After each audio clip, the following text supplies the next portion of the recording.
Machiavelli's law.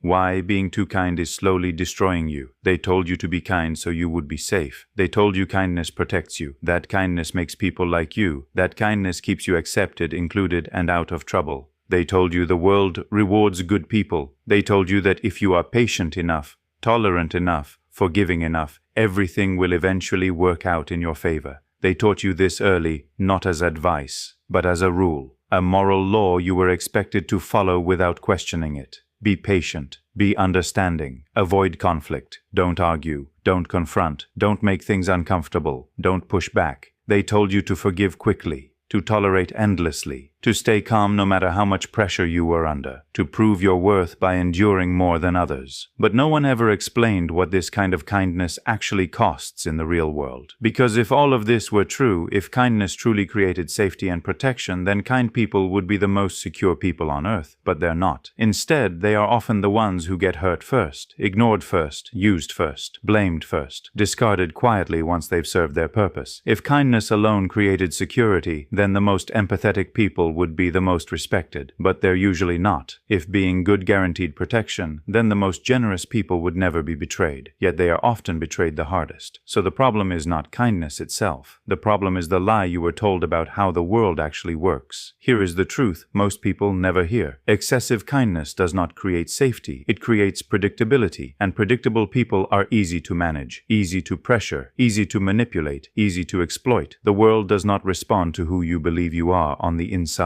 It does not respond to your intentions, your heart, or your moral self-image. The world responds to patterns. It responds to behavior repeated over time. It responds to the signals you consistently send. And kindness without boundaries sends a very specific signal. It signals that you are safe to push, that you are unlikely to resist, that pressure applied to you comes at little or no cost. When you are always available, you teach people that your time has no value. When you always respond immediately, you teach them there is no urgency in respecting you. When you forgive instantly, you erase consequences before they can do their job. When you give more than you receive, again and again, you normalize imbalance. When you tolerate disrespect to keep peace, you train others to cross your boundaries without hesitation. You may believe you are being generous, patient, or mature, but what you are really doing is being read, not judged morally, but assessed strategically. People observe how you respond to pressure. They test your limits quietly at first. They push slightly, then wait. If nothing happens, they push again. If you still comply, they push harder. This is not cruelty, it is human behavior. People do not apply pressure to what is solid and immovable. They apply pressure to what bends, and once something bends repeatedly, it loses its perceived strength, even if it never fully breaks. You have seen this pattern play out in your own life, at work, where you were reliable, responsible, and always willing to help. At first, this was praised, then it was expected, then it was exploited. Tasks slowly became your responsibility, not because you were paid more or respected more, but because you were the least likely to say no. Deadlines became yours, extra work became yours, mistakes became yours. But when promotions came, recognition often went elsewhere, because you weren't powerful, you were convenient. In relationships, you were patient, understanding, emotionally available. You listened more than you spoke. You compromised more than you demanded. At first, this made you easy to be with. Later, it made your needs optional. Your boundaries became negotiable. Your limits became flexible. And when you finally tried to assert yourself, you were told you were changing, as if respect was something you had lost, not something you were finally asking for. In family dynamics, every sacrifice eventually became an expectation. Every favor turned into an obligation. The more you gave, the more was demanded, and the moment you hesitated, guilt was used as a weapon. This pattern is not random. It is not bad luck. It is not because you attract the wrong people. It is because behavior teaches others how to treat you. The world does not interpret these actions as virtue. It interprets them as permission. Permission to demand more. Permission to cross lines. Permission to apply pressure without fear of consequence.